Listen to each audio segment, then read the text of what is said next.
All right, guys, this is our practice test for our topic 2 test coming up. I'm going to try and talk loud because you guys mentioned it was hard to hear last time. So this is our practice test, and I'm just going to go through my thought process for how I would approach this. So it says that Owen's score in a card game is 6 points away from 0. If David's score is the opposite of Owen's and is a positive value, what is David's score? Well, if I'm 6 points away from 0, then that means my score is either 6 or it's -6. It said that David scores the opposite of Owen's and is a positive value. So his score must be the +6.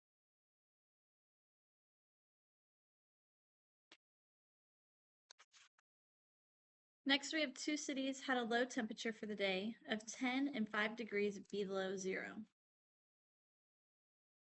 As an integer, the temperature closest to 0 is, well, we had 10 and we had 5 degrees below 0. Below is our indicator for -5.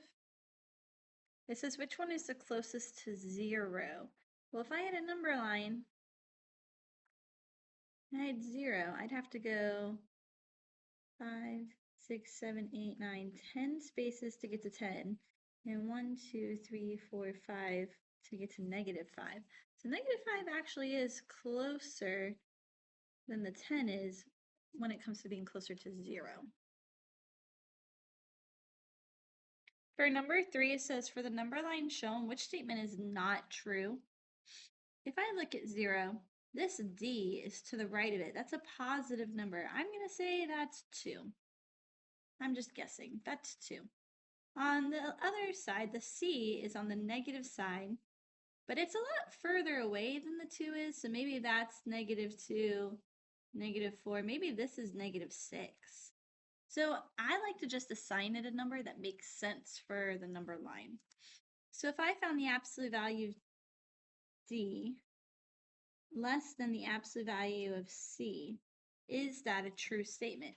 Is 2 less than 6? Because remember, absolute value makes them positive. So is 2 really less than 6? No, that's not true.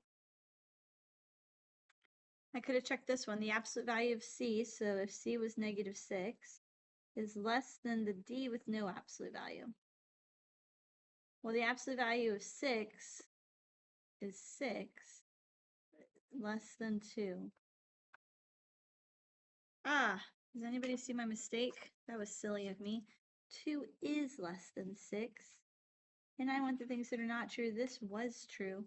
And I'm realizing that because 6 is less than 2 is not true. My bad, guys. Somebody in class would have spoke up and called me out on that. If I just check them all, the absolute value of C, if C was -6, is greater than regular C. Well, if the absolute value of -6 gives me 6, and the regular C was -6, 6 is greater than -6. The absolute value of D, and D was, we said 2. If I take the absolute value, it gives me the positive version of that number. So that one is true. So the only one that was not true was B.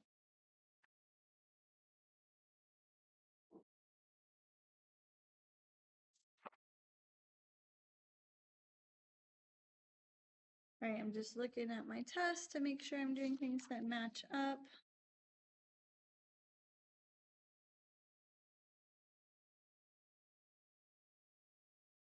All right. This is good to practice for number 4 because you can type that straight into your calculator. We kind of took that off our test and gave them something else similar. Number 5, though, is on there. It says that Mia drew a number line to display 5 rational numbers, which is not displayed on the number line. A rational number is just like a decimal or a fraction. I want to know which one's not on there. So if I look at this from 0 to 1, there's 1, 2, 3, 4 lines. So they split it up to fourths. So that's a fourth, 2 fourths, 3 fourths. So I'm going to check for 5 fourths. If this is 4 fourths, then this is 5 fourths. So that one's on there. So if I keep going, 6 fourths, 7 fourths, that's on there. Those are both on there. See the dot on them? That's what I mean by on there. If I go the opposite way, I'm looking for negative 3/4. So negative 1/4, negative 2/4.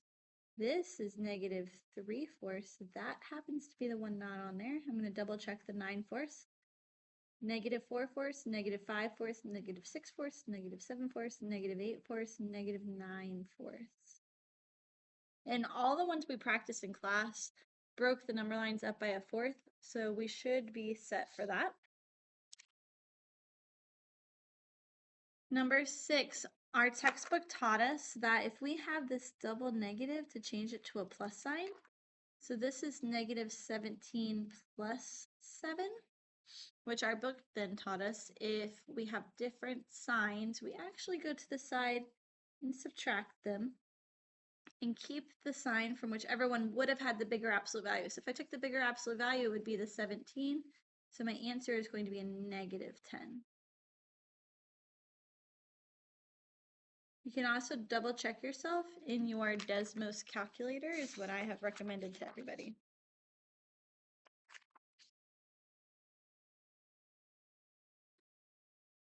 I'm not going to go through the rules, or I'm not going to go through entirely on this, but we do know, we learned in class that the dot means multiply because we don't really use x for multiplication anymore. A negative times a positive has a negative answer. A positive times a negative has a negative answer. A positive times a positive has a positive answer. And a positive times a positive has a positive answer. So once again, I would have double checked myself with my Desmos calculator. Number 8, a negative divided by negative gives me a positive number, and 49 divided by 7 is 7. I would double check myself in my Desmos calculator. This one says select all of the expressions that have the same product as negative 6 times 6. So I'd start off, what is negative 6 times 6? Well, negative times a positive is a negative. 6 times 6 is 36. Just like I was saying earlier, I would double check myself in Desmos calculator. You're going to solve all of these. And anything that also equals negative 36 would be your answer here. So once again, check all of them in the Desmos calculator. But you also know that a negative times a positive is a negative. So that is one of them because it also equals negative 36. But if I see a positive times a positive, I know that answer is going to be positive. It can't be B. Positive times a positive gives me a positive. So I can at least take that out. Negative times negative is a negative answer. I just got to double check. Does that equal 36? Yes, it does. Now, if I'm going where I have 3 at a time, I'll do 2. Negative 9 times negative 2 is positive 18. And a positive 18 times a negative 2 is a negative 36. That one's good. And negative 1 times a negative 4 is a positive 4, and a positive 4 times a positive 9 is going to give me a positive answer that cannot be F. All right, these are the ones that we struggled with a little bit in class, but we are going to continue practicing and using PEMDAS. PEMDAS means check. Does your problem have parentheses or absolute value? If it does, solve it first. We haven't worked with exponents yet. Then you would check for multiply or divide. Add or subtract is last. So in this problem, I do have absolute value. So I'm going to solve that first. 8 times negative absolute value, negative 6. So the absolute value is what I'm solving first. The absolute value, negative 6 is 6. And then I'm going to rewrite the stuff I haven't used yet. 8 times the negative 6 now, because this negative came down here and made that a negative. So 8 times negative 6 is going to have a negative answer, and 6 times 8 is 48. Okay.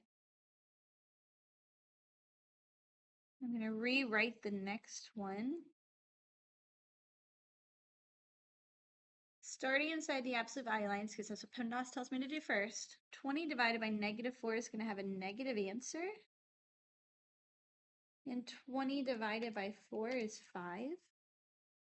Then to finish that, I'm going to go ahead and take the absolute value, -5, which makes it a +5. And 2 plus 5 is 7.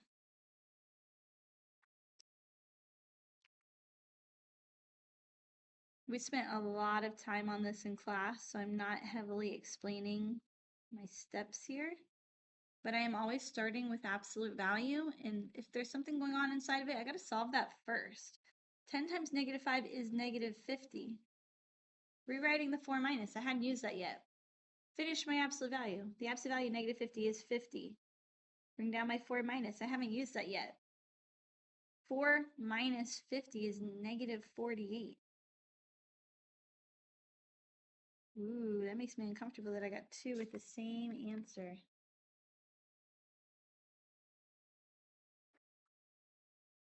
But it can happen. All right, the last one.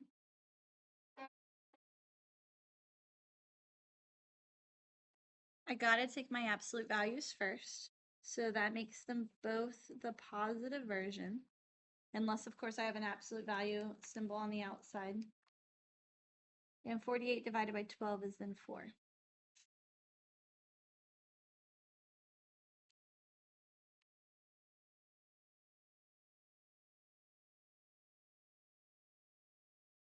Ah, I knew I wouldn't have the same thing. See, this is what I get for trying to go fast. This is -46, and I double checked myself in my calculator, but I knew that I shouldn't have the same answer twice. And that was kind of a red flag to me, so I went back and I double checked it. Like I said, that's what I get for going fast. Don't go fast. All right. A soccer ball drops 9 feet, so that's how I'm getting my -9. And it bounces up 3 feet, so a +3. Use the expression, the absolute value of -9 plus 3 to find the total distance the soccer ball travels. So since I'm out of space, I'm going to come over here. The absolute value of -9 plus 3. Well, just like we were doing earlier, we have to solve the absolute value, and to get rid of the lines, we got to make that a +9. 9 plus 3 is 12. So the total distance it actually traveled is 12 feet.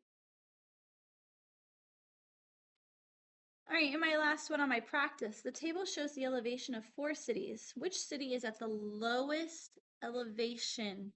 So I like to visualize this like I'm in a mountain valley. So sea level is 0.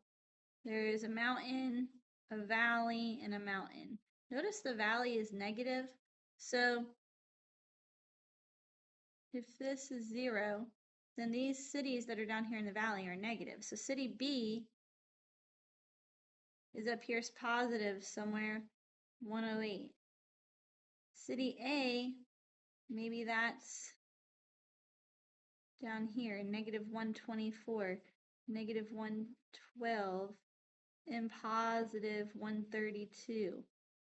The more negative the number is, the further down it would be going on a number line. So that's the further down it goes in elevation. So that's the lowest of the cities. All right, guys, I hope this quick review helped, and make sure you are practicing the materials I gave you for this test.